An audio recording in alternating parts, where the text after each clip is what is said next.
समुद्र का मन हमेशा बेचैन रहता है। उसकी हर लहर, हर आवाज अपने भीतर एक रहस्य छुपाए हुए होती है। लेकिन भारतीय समुद्र ने एक ऐसा रहस्य छुपा रखा है जिसने इतिहासकारों, वैज्ञानिकों और धार्मिक विद्वानों को दशकों से चकित कर रखा है। यह रहस्य है राम सेतु। भारत के रामेश्वरम से लेकर श्रीलंका के मन्नार द्वीप तक फैली 48 किलोमीटर लंबी एक अद्भुत संरचना, कभी समुद्र के ऊपर, कभी उसके भीतर, कभी पत्थरों की एक आदर्श श्रृंखला, तो कभी वैज्ञानिक पहेली की तरह बिखरी हुई। क्या इसे भगवान श्री राम की वानर सेना ने बनाया था, या यह सिर्फ प्रकृति का एक चमत्कार है? नासा की तस्वीरें क्या सच दिखाती हैं? पुरातत्व रिपोर्ट क्या कहती है? और समुद्र के अंदर आखिर क्या छुपा है? आज हम इस यात्रा में राम सेतु के हर पहलू को खोलेंगे। इतिहास, विज्ञान, भूगोल, पुराण, पुरातत्व, सब कुछ। आइए शुरू करते हैं इस रहस्यमयी यात्रा को। राम सेतु, जिसे अंग्रेजी में एडम्स ब्रिज भी कहा जाता है, भारत और श्रीलंका के बीच समुद्र में मौजूद पत्थरों की एक लंबी श्रृंखला है। इसकी कुल लंबाई लगभग 48 किलोमीटर है। रामायण के अनुसार यह वही सेतु है जिसे भगवान राम ने रावण से माता सीता को वापस लाने के लिए बनवाया था। उस समय लंका जाने के लिए कोई मार्ग नहीं था। सामने अनंत समुद्र था और रावण की लंका समुद्र के पार एक घने जंगल और पर्वतों के बीच स्थित थी। लाखों वानरों ने पत्थर उठाए, कुछ ने लकड़ियां लाईं, कई ने विशाल चट्टानें समुद्र में फेंकी, और इस तरह समुद्र पर एक दीर्घ सेतुबंध बनाया गया।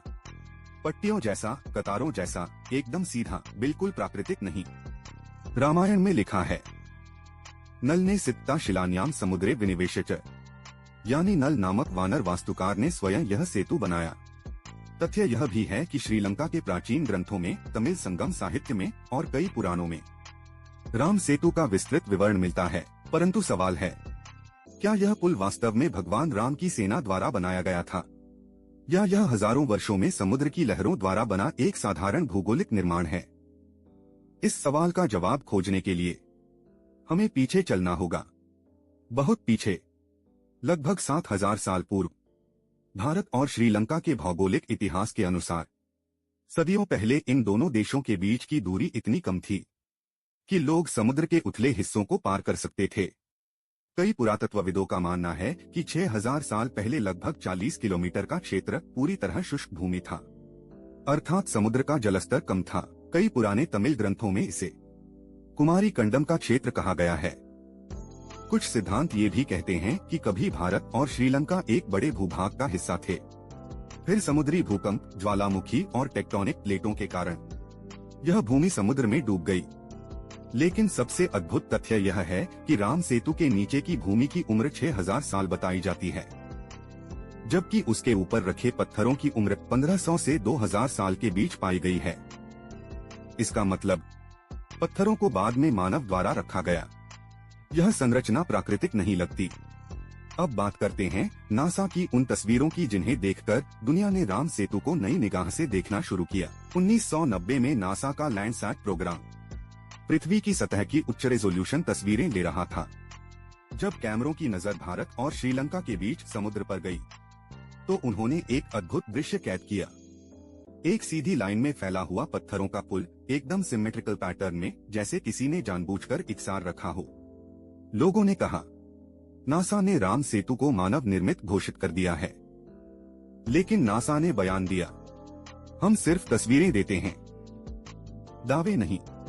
फिर भी उन तस्वीरों को देखकर दुनिया भर के शोधकर्ताओं ने राम सेतु पर नया शोध शुरू कर दिया, क्योंकि ये पत्थर रैंडम नहीं हैं, बल्कि चेन फॉर्मेशन में हैं, जैसे किसी ने समुद्र के ऊपर सड़क बनाई हो। और यह फॉर्मेशन 48 किलोमीटर तक बिल्कुल स्ट्रेट है। प्रकृति में इतनी स्ट्रेट संरचना का बनना लगभग असंभव है। वैज्ञानिकों ने राम सेतु के पत्थरों का अध्ययन किया। उन्होंने पाया कि ऊपर के पत्थर लाइमस्टोन और कोरल स्टोन्स हैं, लेकिन यह पत्थर समुद्र की गहराई में तैरते हुए भी पाए गए। उनके नीचे जो मिट्टी है वह सामान्य समुद्री रेत है। इसका अर्थ है पत्थर कहीं और से लाए गए और रेत पर रखे गए। यह एक इंजीनियरिंग टेक्निक है जो प्रकृति अपने आप नहीं करती। कई पत्थरों में हवा के बुलबुले पाए गए जो इन्हें पानी में हल्का बनाते हैं। ऐसे पत्थरों का वर्णन रामायण में भी मिलता है कि वानर सेना ने तैरने वाले पत्थर इस्तेमाल किए थे। अब सवाल यह उठता है, क्या 7000 साल पहले प्राचीन भारत के पास ऐसी जानकारी थी कि वे समुद्र पर पुल बना सकें? क्या यह संरचना वास्तव में रामायण के समय की एक अद्भुत इंजीनियरिंग चमत्कार है, या फिर यह सिर्फ एक प्राकृतिक गलती, एक भौगोलिक संयोग, एक शोल फॉर्मेशन?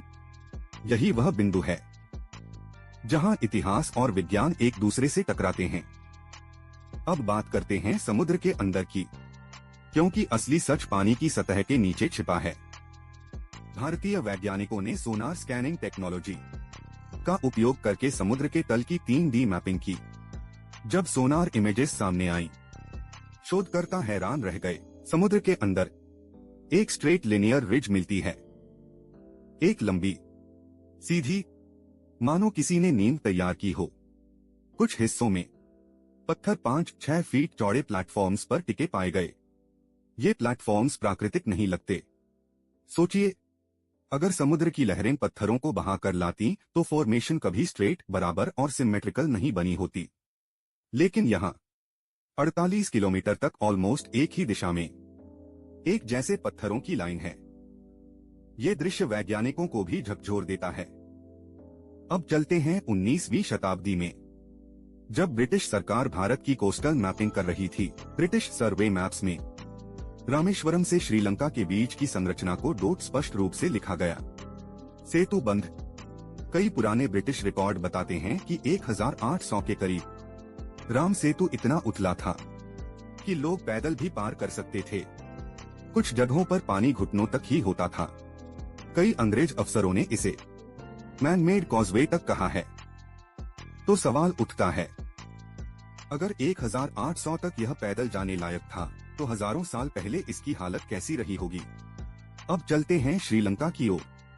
मन्नार में रहने वाले स्थानीय लोगों के बीच राम सेतु को लेकर कई लोक कथाएं हैं। वह इसे रामापालाम यानी राम का पुल कहते हैं। उनके बुजुर्ग कहते हैं, हमारे पूर्वज बताते थे कि भारत से बंदर आए थे, उनके कंधों पर भारी पत्थर थे और उन्होंने समुद्र पर रास्ता बनाया था। दिलचस्प बात ये कि ये कहानियां हिंदू रामायण से मेल खाती हैं। बिना किसी संपर्क के, बिना किसी सांस्कृतिक प्रचार के। इतिहासकार इसे इंडिपेंडेंट फोकलोर कन्फॉर्मेशन कहते हैं। एक ही कहानी दो अलग अलग देशों में, दो अलग संस्कृतियों में और सदियों से मौजूद है। ये अपने आप में एक बड़ा प्रमाण है। अब सवाल यही है, क्या राम सेतु एक धार्मिक कथा है, एक ऐतिहासिक घटना है, या एक वैज्ञानिक पहेली? तीनों पक्षों के अपने तर्क हैं। धार्मिक ग्रंथ कहते हैं यह पुल भगवान राम की सेना ने बनाया। इतिहास कहता है प्राचीन भारत में इंजीनियरिंग का चमत्कार था। नल और नील जैसे वास्तुकारों का उल्लेख रामायण में मिलता है। वैज्ञानिक कहते हैं फॉर्मेशन नेचुरल हो सकती है, लेकिन इसकी सिमेट्री अस्पष्ट है।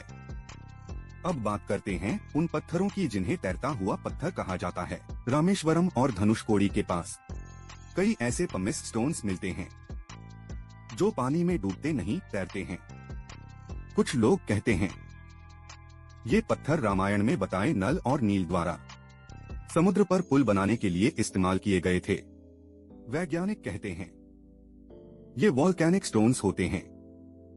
लेकिन सवाल यह है, रामेश्वरम के आसपास कोई वॉल्केनो नहीं है, तो ऐसे पत्थर वहां आए कैसे? क्या इन्हें कहीं दूर से लाया गया? अगर लाया गया तो कौन लाया, क्यों लाया? यह रहस्य आज भी अनसुलझा है। अब बात करते हैं सैटेलाइट इमेजेस में दिखाई देने वाले अनोमलीज की। कई हाई रेजोल्यूशन पिक्चर्स में राम सेतु के पत्थर समान दूरी पर दिखाई देते हैं, जैसे स्टेपिंग स्टोन्स। एक पत्थर, फिर थोड़ा गैप, फिर दूसरा पत्थर, एकदम पैटर्न में। प्रकृति इतनी यूनिफॉर्म सीरीज नहीं बनाती। वेव्स और स्टॉर्म्स पत्थरों के पैटर्न को ब्रेक करते रहते हैं, लेकिन यहाँ पैटर्न कायम है, सेंचुरीज से एक जैसा। ये यूनिफॉर्मिटी रिसर्चर्स को भी उलझा देती है। अब बात करते हैं भारत सरकार द्वारा किए गए सर्वेस की, क्योंकि किसी भी ऐतिहासिक संरचना की असली सच्चाई सरकारी सर्वेक्षण ही तय करते हैं। भारतीय भूविज्ञान विभाग GSI, national institute of oceanography और कई मरीन डिपार्टमेंट्स ने राम सेतु पर डिटेल्ड रिसर्च की। इन शोधों में पाया गया कि सीधे 48 किलोमीटर तक फैले लाइमस्टोन ब्लॉक्स अलग अलग जगहों से लाए गए हैं। इनकी मिनरल कॉम्पोजिशन आसपास के किसी भी क्षेत्र से नहीं मिलती। इसका मतलब ये कि पत्थर लोकल नहीं हैं, अर्थात किसी ने इन्हें यहां लाकर रखा है और यह कार्य कोई साधारण प्राकृतिक प्रक्रिया नहीं कर सकती। 2005 में भारत सरकार ने सेतुसमुद्रम परियोजना शुरू की, जिसमें समुद्र में एक शिपिंग कैनाल बनाने का प्रस्ताव था। इस कैनाल के निर्माण के लिए राम सेतु को काटने की योजना बनाई गई। यही वह समय था जब राम सेतु की असली चर्चा राष्ट्र स्तर पर शुरू हुई। धार्मिक संगठन बोले, राम सेतु को तोड़ना हमारी श्रद्धा पर चोट है। पर्यावरण विशेषज्ञ बोले, यह समुद्री पारिस्थितिकी को नष्ट कर देगा। इतिहासकार बोले, अगर यह मानव निर्मित हेरिटेज है तो इसे संरक्षण चाहिए। इस विवाद ने राम सेतु को विश्व मानचित्र पर एक वैज्ञानिक और ऐतिहासिक पहेली की तरह उभार दिया। राम सेतु विवाद आखिरकार भारत के सर्वोच्च न्यायालय तक पहुंचा। कोर्ट ने सरकार से पूछा, क्या आपके पास वैज्ञानिक प्रमाण हैं कि राम सेतु प्राकृतिक है या यह पुरातात्विक महत्व वाला मानव निर्मित पुल है? सरकार ने कहा, हम यह नहीं कहते कि राम सेतु भगवान राम ने बनाया, लेकिन यह भी साबित नहीं किया जा सकता कि यह पूरी तरह प्राकृतिक है। यानी सरकार ने भी इसकी मिस्ट्री को डोट सीधे सीधे नकारा नहीं। कोर्ट के आदेश पर परियोजना रोक दी गई। आज भी राम सेतु एक संरक्षित समुद्री क्षेत्र है। अब आते हैं असली डिबेट पर। वैज्ञानिक वास्तव में क्या मानते हैं? कुछ वैज्ञानिक कहते हैं यह एक नेचुरल शोल फॉर्मेशन है, लेकिन उनके सामने दो बड़ी परेशानियां हैं। एक, फॉर्मेशन बहुत ज्यादा स्ट्रेट है। प्रकृति में इतना परफेक्ट अलाइनमेंट असंभव है। दो, पत्थरों और समुद्री रेत की उम्र अलग है। नीचे की सैंड 6000 साल पुरानी है, ऊपर के पत्थर सिर्फ 1500 से 2000 साल। यह वाकई एक इंजीनियर्ड स्ट्रक्चर जैसा लगता है। कई भारतीय शोधकर्ता दावा करते हैं कि राम सेतु एक प्राचीन इंजीनियरिंग मार्वल है। उनके अनुसार पत्थर ब्लॉक्स को अलग अलग स्थानों से लाया गया। समुद्र सतह पर शैलो क्षेत्रों को चुनकर नींव रखी गई। पत्थर एक पैटर्न में बिठाए गए। गैप्स को कोरल और लाइम से भरा गया, फिर उस पर परतें चढ़ाई गईं। अगर हम इस टेक्निक को आधुनिक सिविल इंजीनियरिंग से कंपेयर करें तो यह एक प्रिमिटिव सी ब्रिज कंस्ट्रक्शन ही लगता है। अर्थात प्राचीन भारत में समुद्री निर्माण की क्षमता थी। अब आते हैं सबसे भावुक हिस्से पर। लोग कहते हैं राम सेतु को भगवान राम ने बनवाया, हमारे लिए यह फेथ है।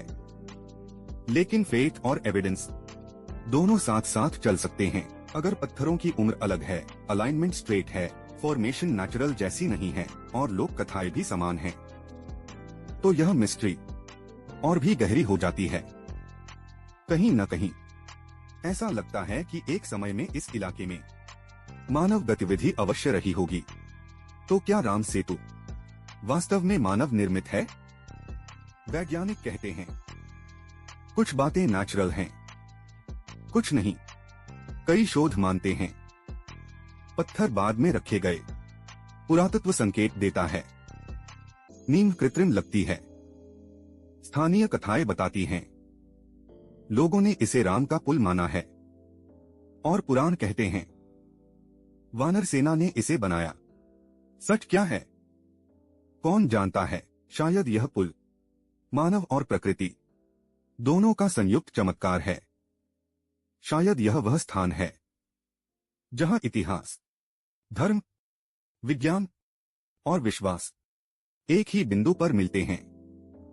और शायद राम सेतु का रहस्य उतना ही गहरा है जितना समुद्र खुद है।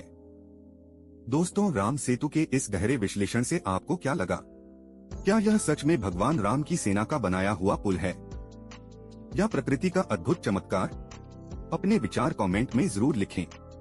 अगर यह वीडियो पसंद आया हो तो इसे लाइक करें, इन्फोमेंट्रा चैनल को सब्सक्राइब करें और ऐसे ही ऐतिहासिक रहस्यों के लिए हमारे साथ जुड़े रहें।